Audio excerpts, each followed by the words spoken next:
Martes 15 de mayo del 2018, amigos, es un gusto estar nuevamente con ustedes aquí en el informativo estelar El Comercio TV con lo más destacado en esta jornada. Aquí iniciamos.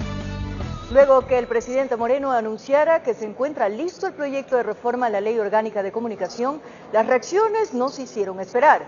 Desde varios sectores se califica como positiva la propuesta, mientras que otros cuestionan que se quiera dejar al país sin una institución que garantice los derechos de los ciudadanos.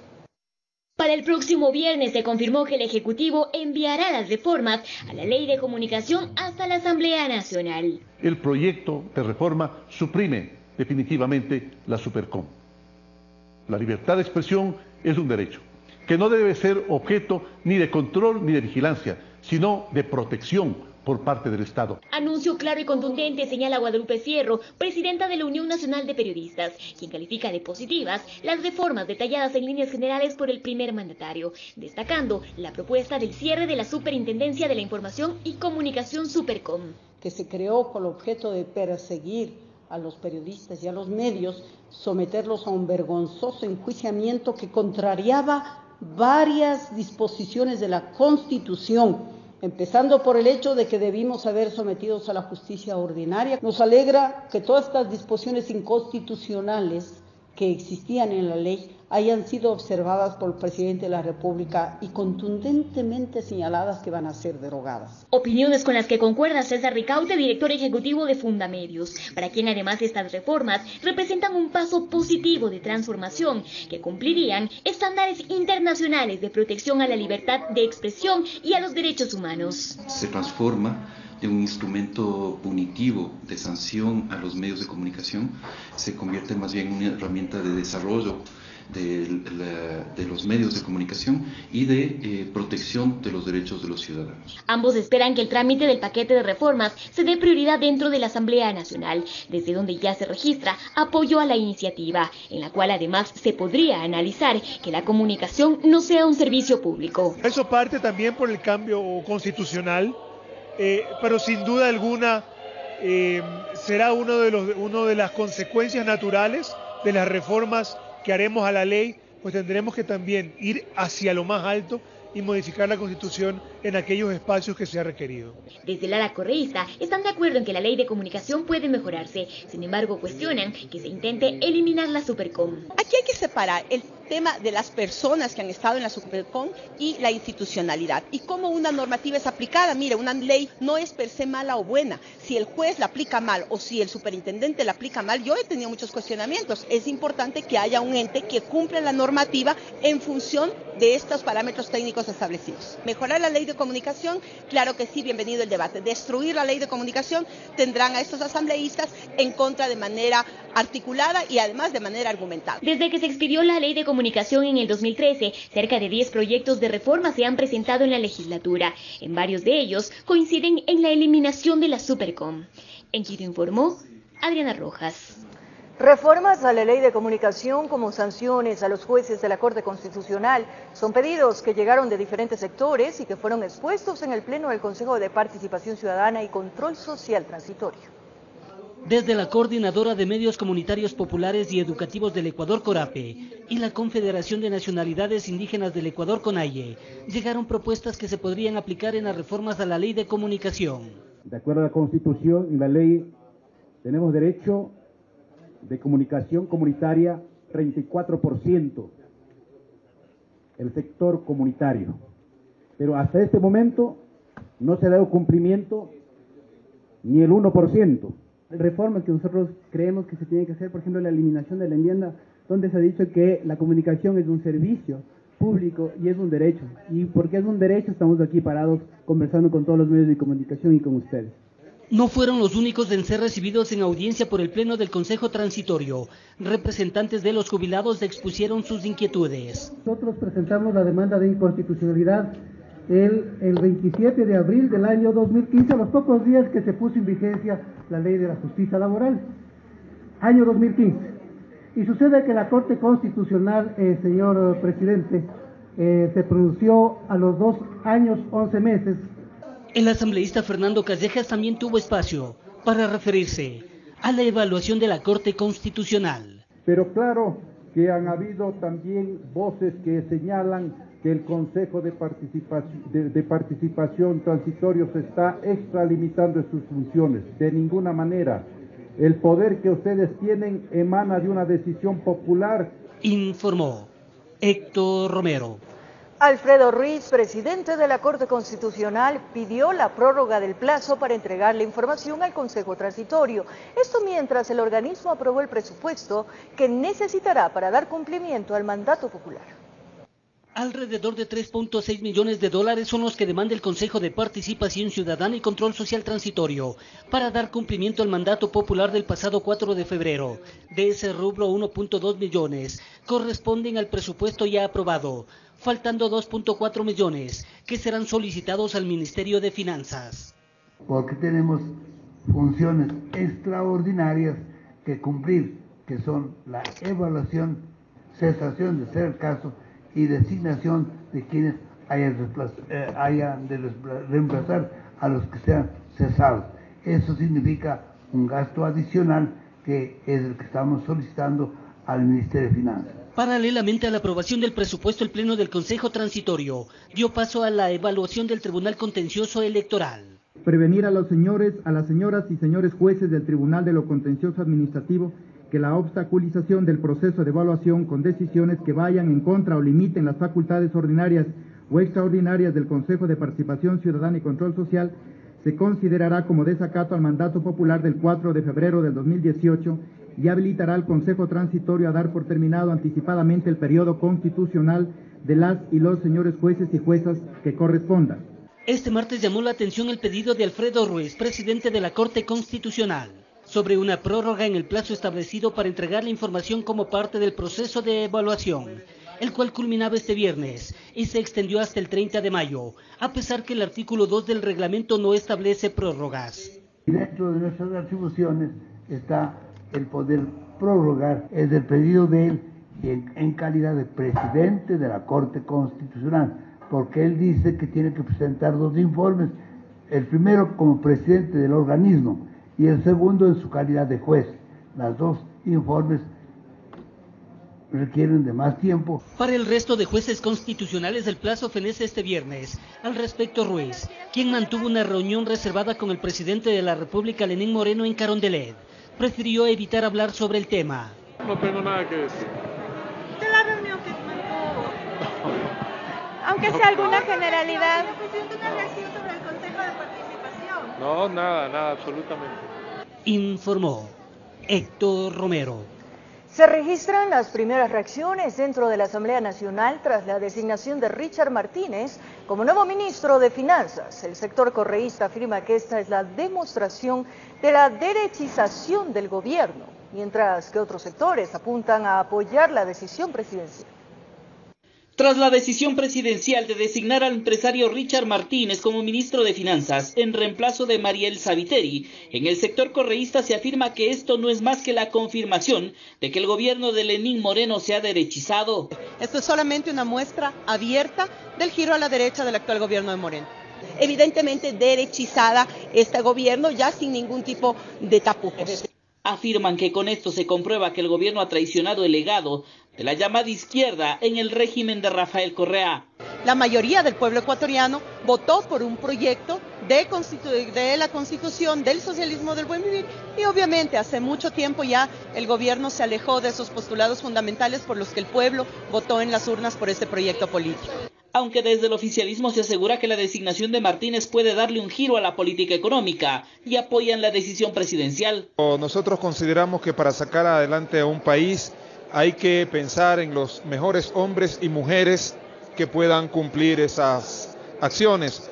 Que no les moleste esta designación, pues no es cuestión de ideología política, sino que lo que se busca es que la política económica del país pueda estar bien enrumbada, aseguran. Este momento que vive el Ecuador no es de mirar camisetas políticas, solo mirar que todo aquel que sea escogido para alguna función pueda cumplir con mucha responsabilidad sin la camiseta política.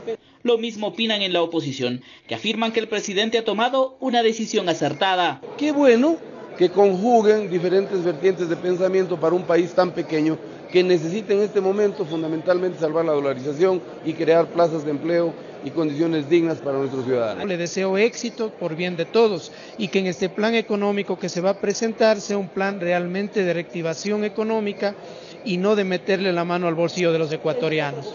En lo que coinciden en todos los sectores es que esperan que tras la posesión de Martínez, a la Asamblea sea remitido de manera urgente el proyecto de reforma económica que fue prometido en abril pasado. Esperamos que el gobierno pueda enviarlas y que sobre todo puedan responder a esta reactivación económica verdadera que está necesitando el Ecuador. Esperaremos para ver qué es lo que envía y en función de ello nosotros objetivamente analizar y plantearles opciones al país.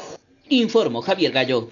Los gremios empresariales ven con positivismo la llegada de Richard Martínez al Ministerio de Economía y Finanzas. No obstante, economistas sugieren que Martínez debe dejar a un lado la agenda empresarial para así formar una nacional. La nueva designación de Richard Martínez como ministro de Economía y Finanzas es para el gremio empresarial un buen augurio. Así lo señala Patricio Alarcón, presidente de la Cámara de Comercio de Quito. Que es el momento de recibir un nuevo ministro, de que la economía se maneje de una manera pragmática. Ya existen buenas señales en los mercados. Hoy en la mañana había un informe positivo de Credit Suisse. Yo creo que el riesgo país irá bajando. Dice que tiene varios retos que afrontar. Tiene que seguir bajando el gasto, por supuesto. Tienen que promover leyes, proyectos de ley a la Asamblea que puedan generar fuentes de trabajo, devolverle la competitividad al sector productivo. Para el economista Pablo Dávalos, del cambio era necesario, pues critica la actuación de la exministra María Elsa Viteri. En primer lugar, es una decisión que permite tranquilizar a los mercados internacionales después de los desaciertos de la anterior ministra María Elsa Viteri, que incluso había contradecido las declaraciones del presidente Lenín Moreno, ¿no? No obstante, dice que a pesar de que el cambio es interesante, hay un gran pero. Es provenir de las cámaras. ¿Por qué es un pero? Porque puede la agenda de las cámaras imponerse a una agenda nacional. A decir de Dávalos, la cara visible de Martínez, al haber representado en muchos momentos al sector empresarial, podría traerle complicaciones al gobierno de Lenín Moreno. Esto le puede estar significando en el mediano plazo a Lenín Moreno un costo político, porque los empresarios van a insistir en la flexibilización laboral, los empresarios van a insistir en la reducción del tamaño del Estado, los empresarios van a insistir en los acuerdos comerciales y en la desregulación de la economía. Esto generalmente implica en las sociedades crisis de gobernabilidad. Que hay que darle un espacio de tiempo y sobre todo ver su accionar en lo que al proyecto económico respecta. En Quito informó Andrea Orbe. La audiencia de juicio contra el perito José Luis F. por su presunta participación como autor del delito de fraude procesal en el caso Odebrecht se dio la mañana de este martes 15 de mayo en el complejo judicial al norte de Quito. El agente habría ocultado información importante que consta en un audio que forma parte de las investigaciones al excontralor Carlos Polit por el presunto delito de concusión. Ahí, la Fiscalía presentó 7 pruebas testimoniales en contra del perito. Mientras tanto, el abogado defensor Fabricio Rubianes señala que están confiados y a la espera de la resolución. Absoluta confianza. Este es un tipo penal muy especial en el que se debe determinar que para que exista el fraude procesal debe haber 2 elementos importantísimos, que es el ardid y el engaño. ¿El ardid y el engaño a quién? Al juez. El peritaje realizado por José Luis Fuentes jamás fue puesto en consideración de una autoridad judicial, de una, no se diga de más. Entonces yo me pregunto, ¿cómo Fiscalía quiere sostener eso? ¿A quién se pretendió engañar? Aquí no se hizo ningún principio de oportunidad, aquí no se hizo ni siquiera una mínima lectura por parte de Fiscalía para saber si va a encontrar o no va a encontrar elementos de convicción que le puedan llevar a José Luis a purgar una pena. ¿De qué estaremos hablando? Esperemos hasta hoy, tal vez en la tarde o el día de mañana hasta mediodía tendremos un resultado. Ahora les contamos que el comandante del Cuerpo de Bomberos de Quito, Ever Arroyo, calificó como un error de buena fe el informe presentado por la Contraloría General del Estado en el que advierte de un posible sobreprecio en la compra de helicóptero que utiliza actualmente la institución municipal. El representante de la casaca roja no descarta tomar acciones legales al respecto. En el año 2015 ingresó al país el helicóptero marca Agus Bimotor, según un informe emitido por la Dirección de Aviación Civil. Durante un año el artefacto fue utilizado bajo la figura legal de arrendamiento, hasta que en marzo del 2017 el Cuerpo de Bomberos de Quito decide comprar la aeronave. Según el comandante de la Casaca Roja, Eber Arroyo, fue necesario que la empresa estadounidense que vendía la nave cambie la figura legal del contrato antes de que sea adquirida por la institución municipal. La DAC dice que la aeronave está aquí desde el año 2015 y la DAC nos certifica, pero con un régimen de leasing. Y después la empresa, para vendernos a nosotros, hace el cambio de la figura jurídica, obviamente, y nos venden 2 millones. Arroyo aseguró que el informe de Contraloría que estableció un sobreprecio del helicóptero de $1.700.000 se trataría de un error de buena fe, pues al parecer la Contraloría únicamente estaría contemplando la tarifa establecida por el año que fue arrendada la aeronave. La nave entra al país como arrendamiento, no entra como compraventa.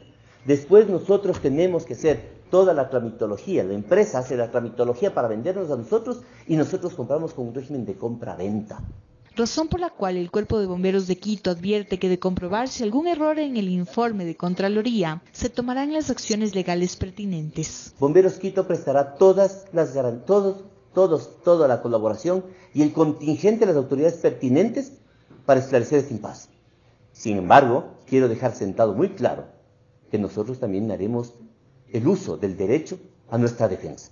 Mientras tanto, el alcalde de Quito solicitará un informe al Cuerpo de Bomberos para conocer el mecanismo por el cual se compró el helicóptero. El Cuerpo de Bomberos es una entidad con autonomía administrativa y financiera. En ese sentido, sin embargo, he solicitado los informes correspondientes para tener una idea clara de lo que ha ocurrido, pero tengo entendido que hay un proceso que está en marcha y ese proceso debe continuar. Informó Sofía Vintimilla. Familiares del equipo periodístico asesinado por un grupo disidente de las FARC se reunió con el presidente Juan Manuel Santos y otras autoridades colombianas con el objetivo de solicitar ayuda en la recuperación de los cuerpos de Javier, Paul y Efraín.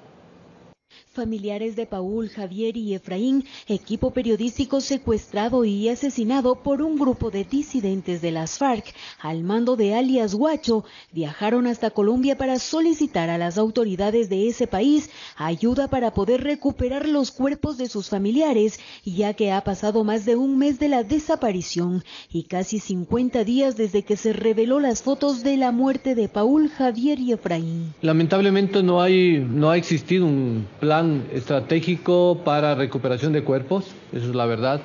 Estamos un poco sentados esperando que alguien nos dé unas coordenadas, que creo que así no funciona. En una rueda de prensa para medios colombianos, Cristian Segarra, hijo del conductor Efraín Segarra, dio a conocer que las autoridades colombianas no han respondido hasta el momento la invitación para que sean parte del equipo de seguimiento de la Comisión Interamericana de Derechos Humanos, CID, que acompañará a los familiares de los asesinados y dará apoyo técnico en las investigaciones oficiales. No entendemos por qué, si en una primera instancia desde la Cancillería colombiana se comprometió para que este proceso se dé, para que el trabajo de investigación sea de manera conjunta, se lleve a cabo de manera conjunta. Por su parte, Ricardo Rivas, hermano del fotógrafo Paul, mencionó que no ha existido ayuda de parte de Colombia para dar solución a este problema. El gobierno no ha asumido su responsabilidad, incluso cuando estaban con vida.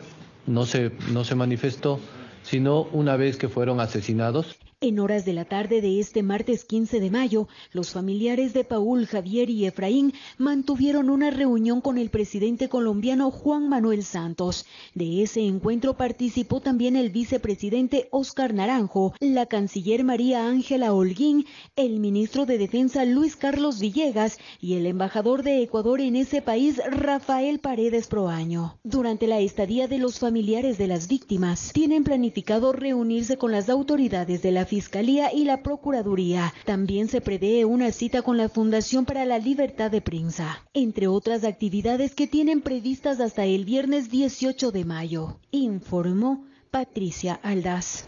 Atención, 2 auditorías internas ordenadas por la actual administración de TC Televisión, canal incautado, revelarían supuestas irregularidades en el manejo de sus recursos. En el informe se destaca que se habría pagado incluso gastos personales del exgerente de la empresa y del exsecretario de Comunicación, Fernando Alvarado. Las auditorías internas realizadas a TC Televisión, ordenadas por la actual administración, revelarían un supuesto manejo irregular de cerca de $1 millón desde el 2010. En el informe se destaca, entre otras cosas, el pago a proveedores externos por las transmisiones de programas que en su mayoría se habrían producido en sus instalaciones y con equipos propios. Esto además de gastos en seguridad personal, movilizaciones, hospedajes, vuelos aéreos, alimentación y más beneficios a favor del exgerente del canal Carlos Coello y el exsecretario de Comunicación del régimen anterior, Fernando Alvarado, y sus familiares. El informe también establece que los vehículos de la empresa estaban en completa disposición de los exfuncionarios. Los gastos que derivarían de ello por combustible, seguros y otros le habría costado al canal $491.000, además de guardias de seguridad para ambos y sus parientes por un monto de $571.000. Ante ello, Alvarado respondió a través de una carta en la cual rechazó el informe y afirma que no tiene sustento legal, pues señala que nunca se le notificó para ejercer su derecho constitucional a la defensa y que jamás se le solicitó algún tipo de información. Expresa que con ello se ha perjudicado su nombre y el de su familia, afirmando hechos completamente ajenos de la realidad y sobre todo calumniosos en contra de mi persona y de mi familia, los cuales rechazo categóricamente. Finalmente da un plazo de 10 días para que se le remita la documentación correspondiente. Estos informes fueron entregados a la Contraloría General del Estado para que sea el ente quien determine si hubo o no perjuicio a los recursos públicos, pues el principal accionista de esta empresa es el Estado. En Quito informó Adriana Rojas. A escasos meses de que se cumplan 10 años de la incautación y manejo estatal de varios medios de comunicación que pertenecieron a los hermanos Isaías, el presidente Lenín Moreno anunció este 14 de mayo que se venderán los paquetes accionarios de estas empresas. El anuncio de la venta de los paquetes accionarios de los medios incautados lo hizo el presidente Lenín Moreno el pasado día lunes en su informe semanal de actividades. Una decisión importante que hemos tomado es vender los paquetes accionarios de esos medios, garantizando que los intereses del país, por supuesto, se vean protegidos. En este punto recordamos que fue en el mes de julio del año 2008 cuando varias empresas de los hermanos Roberto y William Isaías, expropietarios de Filambanco, fueron incautadas por el Estado. Las imágenes de la policía y autoridades de la Agencia de Garantía de Depósitos irrumpiendo algunos canales propiedad de este grupo económico se recuerdan así. Esto no es un problema de trabajo, somos padres de familia.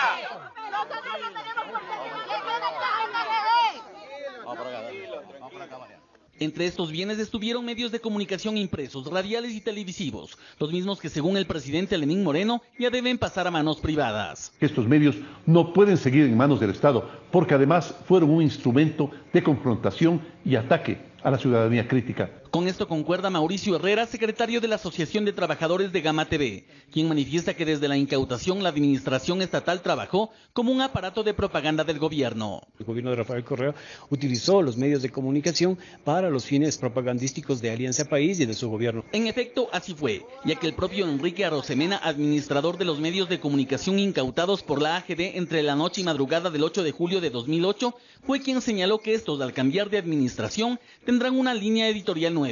Y tal vez sea por eso que el primer mandatario indicó que el Estado deberá separarse de esta situación. Salimos de un estado de propaganda a un estado de comunicación bidireccional, de diálogo, a un Estado democrático. Partiendo de esto, la venta de acciones de los medios de comunicación incautados es percibido como una señal de recuperación económica para estas empresas, que según señalan hasta exámenes especiales de Contraloría, fueron económicamente mal manejados. Cuando era privado el canal tenía todo al día, sus trabajadores, los décimos, el IES, todo estaba correctamente.